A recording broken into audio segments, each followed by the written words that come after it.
aroused.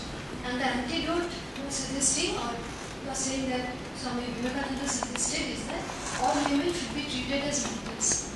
I have a slight problem with that. Let me ask all these girls. When you see a man, you interact with so many boys, do you automatically bracket them as fathers or brothers? No. So why should a man bracket a woman as a mother or a sister? Yeah, why can she not be treated as an individual? That's my first question. My second question is, when you are talking about family and all these things and spiritual power in women, chastity, purity, is it all the duty of a woman? Doesn't the man have an equal responsibility to hold the family together, to be chaste, to be pure? Yeah. Aren't we talking about equality here? Yeah, very, very fine. I am very happy you asked both these questions. The first question, which was asked to Swami Vivekananda also. So you are telling that respect the mother. Again I am telling you, the creating principle.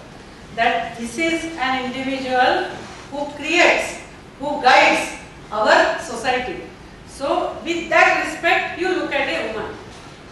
So what a woman should look at the men?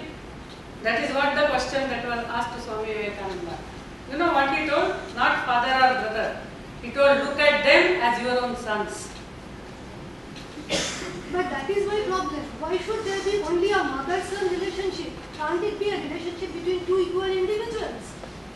It can be. Even mother-son relationship can be friendly. It can be guiding each other. So all those elements will come. But unless that approach is there, there is no real healthy atmosphere in a society. And your second question was about the chastity and purity yeah. and the family. Yeah, very nice. Because our topic is women empowerment, I gave stress on that. But Swami Vivekananda never said like that only women have to be chaste or pure and men can do anything. Not at all. Actually, whether men or women, all have to sacrifice.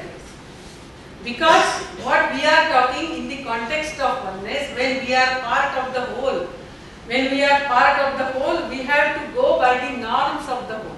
We have to fulfill our function, our role, our contribution towards the whole. As in a body, each cell has a role to play. Now that cell has to fulfill its function. So it is whether men or women, everyone has to sacrifice.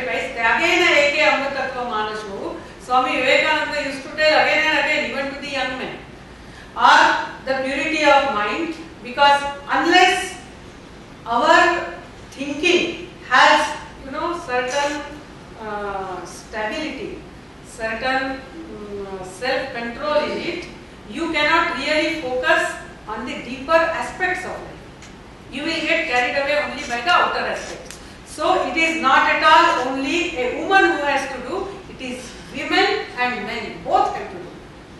Only in this one point which is there is a woman does it more easily because that is her nature, a man has to strive for it. That is the only difference that is made. But both have to do it. Madam, you mentioned some points against the women empowerment movements, particularly in the US. So there is one. Women liberation movement. Yes. There is two distinct things there. One is about an highly individualistic society and the family structure, which is sort of a gender-neutral issue because that applies to both men and women. But now, if we leave that apart, the next part is about having gender neutrality, right? So when you say about there are different parts of the whole and some part have certain functions, some part have different functions. So and you are saying the gravitational law is there, see some another law. But how one way which one needs to distinguish here is that how the civilization evolves is not like the gravitational rules which are relatively static. So earlier we had slavery, and currently also we still follow caste system. So we say that some part of the society has to do certain functions, and we try to follow that. And that is something static, and which as we became more civilized, we try to avoid that. So my question is, when you say differentiation in terms of different parts and assigning different roles, is it static or should we improve it as the civilization evolves? And why shouldn't it be gender neutral? We don't say that there should be gender neutrality. We have a better word. We say it should be gender harmony. See, ultimately, it is the harmony which should be the rule. Anything should harmoniously function. And I 100% agree with you on this, that as the time changes, the various rules should change. But the basic principle that we are really all connected with each other and what we really want is harmony. And for that, whatever each one has to contribute towards it, that has to. There is no way other than that. So, Swami Vivekananda himself always used two words very beautifully. He says, it is in our society, we have this Shruti and Smruti concept. Shruti means the eternal principles. The eternal principles do not change. Gravitational force was in action even before Newton, and even if we forget Newton or gravitational force, it will work.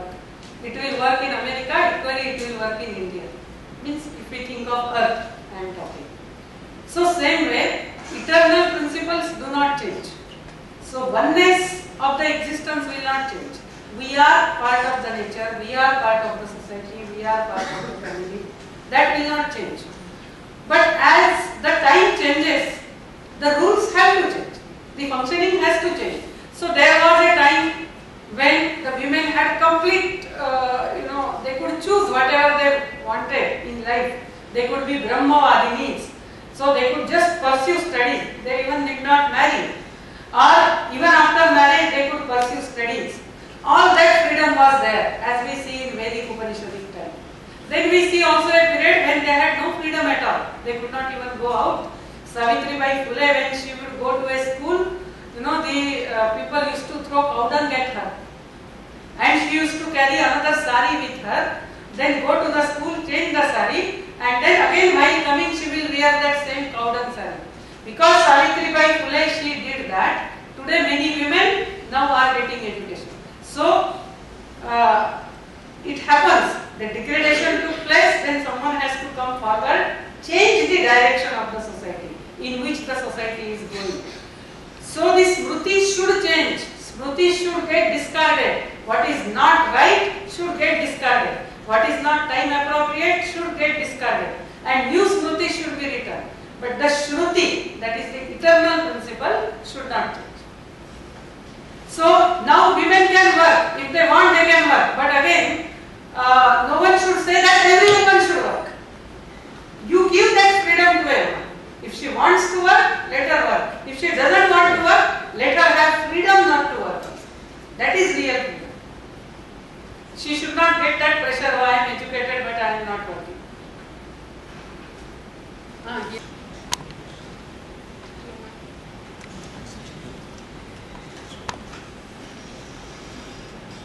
You ask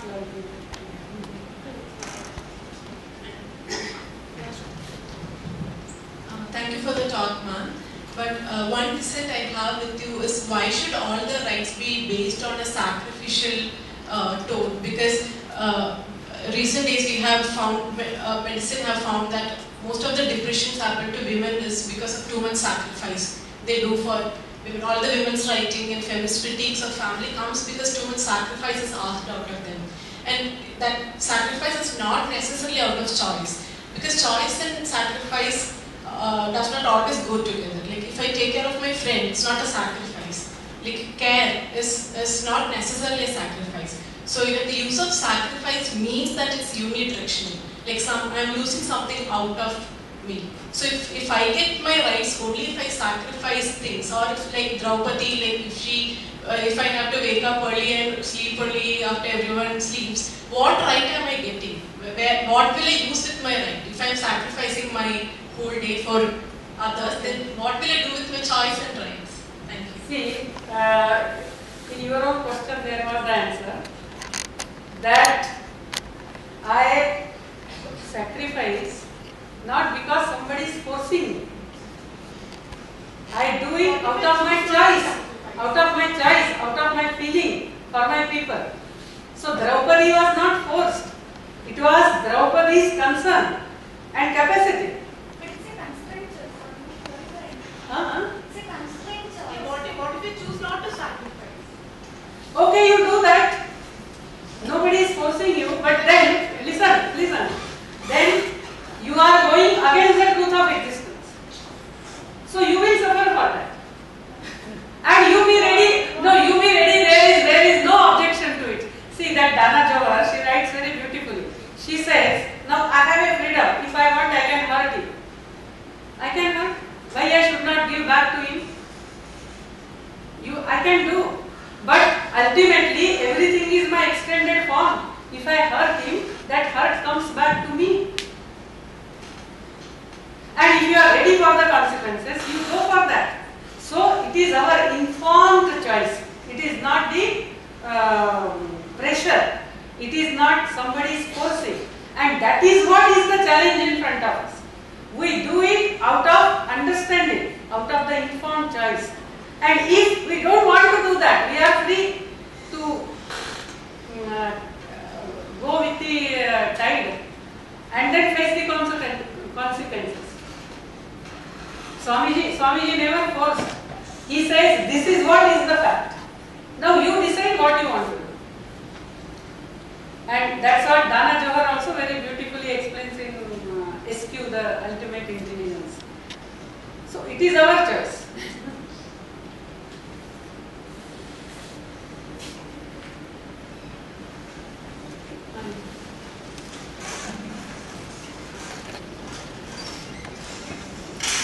Madam, you mentioned that the freedom should be there, but according to you, like the right way is one particular way when women choose.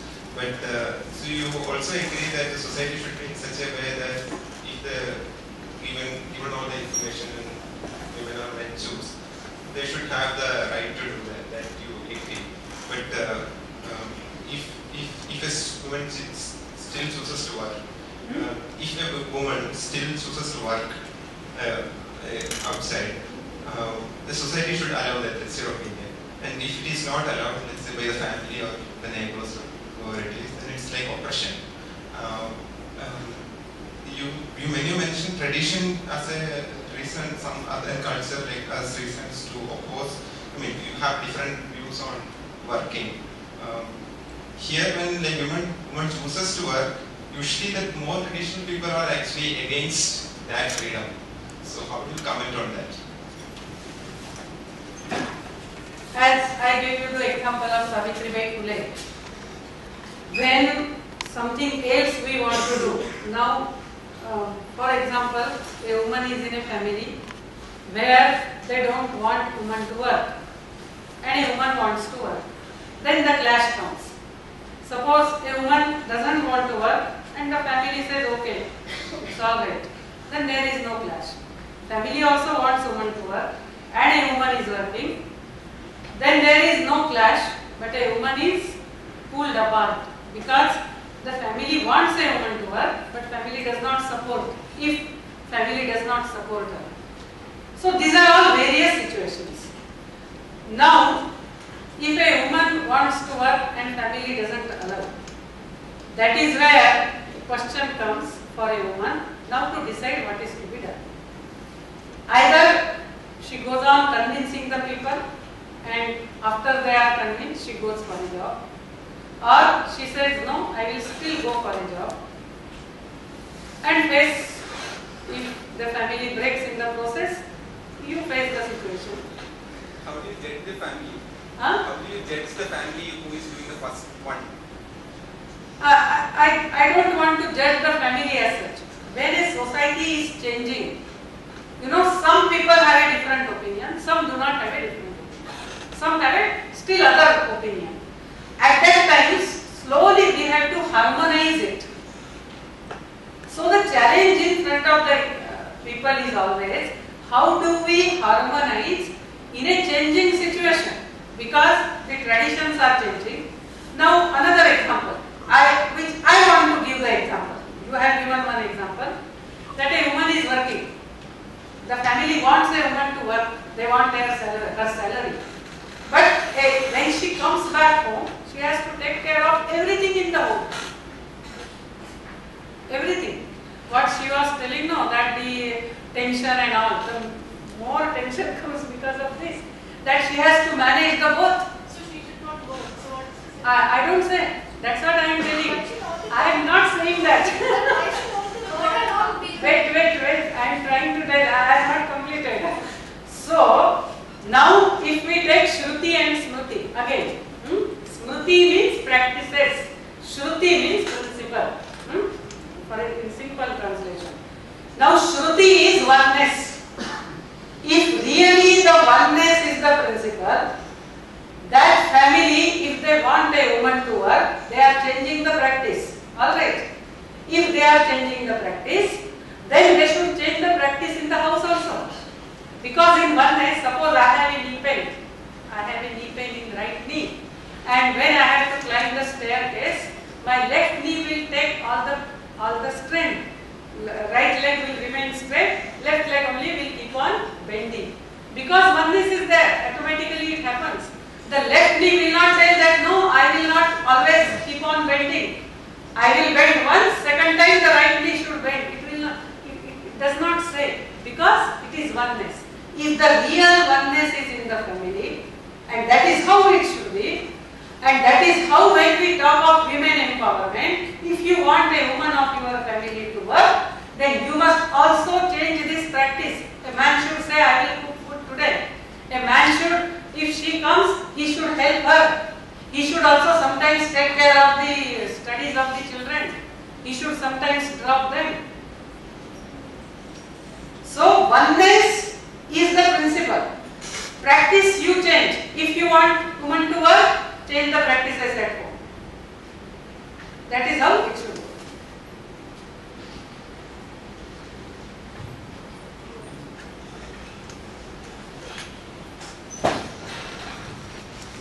Correlative. If we see the Western history, the black races were treated as slaves in US or such countries, and slowly these slaves evolved, and government took initiatives to empower them, give them equal rights, and now the situation in 21st century, we can see that they have their own president in US.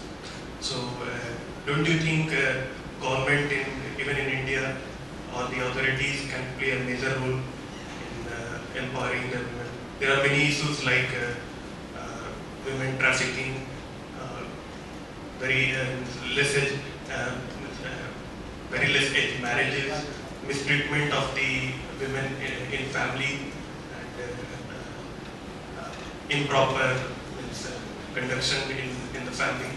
So how can the government or how can the authority of the society play the role in empowering? See, again the family means if we take, as you gave the example of America, the government empowered the black, you are saying.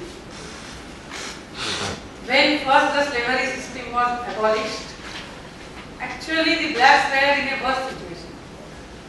Because earlier they were taken care of by the masters. They were in worse situation because there was no one for them. They were even burnt alive, those who thought they are free. It is only ultimately when the black themselves realized their potential and started getting education, then we can say that they got empowered. So same way, as Swamiji says, you just remove the obstacles in the path of right education for women. Women have all the capacity to empower themselves, all the wisdom to know what is right, what is wrong. But there are so many obstacles in that. So same way in India also, suppose women trafficking is there. It's not a problem of women, it's a problem of society. It's not a women problem. It's a problem of society. And society should address to that. Government should address to that.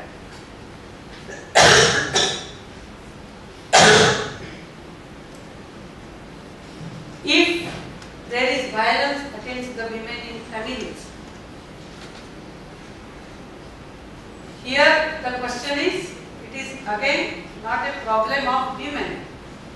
It is the insensitivity of the family. So the families need to be educated. Again, it's not a question of women. For example, the malnutrition. In rural, I work a lot of in rural and tribal areas. So many times there are camps, programs. So the women are called and they are given big lecture on malnutrition. What you should eat, what you should not eat and all that. But you know why the problem of malnutrition is? In villages, a woman cooks a food. Then she serves all the men folk. The men folk never bother what is there inside the house, how much is remaining. She serves, maybe the vegetables get over, maybe the chutney gets over, and then the men get up and go away. It is a woman, whatever remains she eats. She will always serve the fresh food to the men. But the men are not sensitive enough to tell. I am not telling all men, I am telling overall. So they are not sensitive to tell that, okay, whatever is the stale food, you share it with us also. Half you give to us, later whatever remains you can take. That is not there, and that's why she is malnutrition. So if you really want to remove the problem of malnutrition of the women, it is not a problem of the women. You give lecture to the rural men. How to become, more sensitive towards whatever food is available in the house. So problem is really the problem of the society, not the problem of the women. When he is willingly sacrificed to give food to man, what do we do? Come understand. See, once in a way she does that, we can understand. But if a man knows his wife is suffering from malnutrition, he should not allow her to do that. He should also sacrifice. No? But in our rural area, men don't know women is man has to know. There are situations where women Behaves like a fox. So what you say is okay. There are instances where a woman dominates the next woman who comes to her home. That happens. And that should not happen. That will not happen if a woman realizes her inner worth.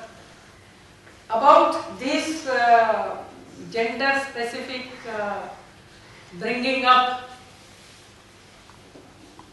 in some sense, of course it has created a gap, and if we are aware of that, at our level we should break that tradition. That is the only solution.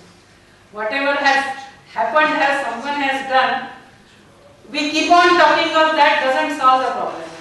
I become, evolved person. So with my family, I change the tradition. So this is what we should do. When I read Ramayana and Mahabharata, something very interesting. Whenever something happened, the men cried very happily in that. Happily means openly. So it is not in our tradition that a man should not cry. It was not there. I don't know when it entered. My interpretation is when our self-protection became a big problem. Continuous invasions are there. So you do not know whether your next day will be safe enough or not. You have to migrate, go from one place to other place. In all such situations, if everyone is crying, the little children will lose their courage. They will feel the things have gone very much wrong. So maybe somewhere we started telling a man should not cry, at least someone in a family should appear that he is courageous enough to face the situation. So some such, for that time it must have entered. As during Bhakti movement, for example, it entered. If you take the name of God, that is enough. Of course the name of God has great strength, I don't deny it. But just you take name of God and sit in a corner is not enough. Your action should be right, you should work for the people. But that time you could not go out and work. You could not go and do your own things. So, okay, our saints told us, sit in the house and take the name of God. Then we sat in the house and kept on doing big pujas. We forgot what is happening to the neighbor. So Sri Ramakrishna and Swami Vivekananda came and told that serve man, serve God. You see the living God. serve Him. That is the real worship. So the time changed, the practice changed. Principle is same. God is everywhere. Means that is how principle remains same, the practice should change. If we understand this, then we will not go on worrying too much about the practices.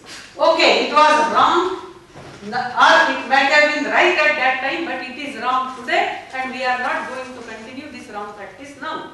We will have such practices. So that's how the informed or the evolved youth which should respond to the situation. Now we'll close the session. You can ask questions to her later. As a token of respect, I request our volunteers to present a fruit bouquet, memento,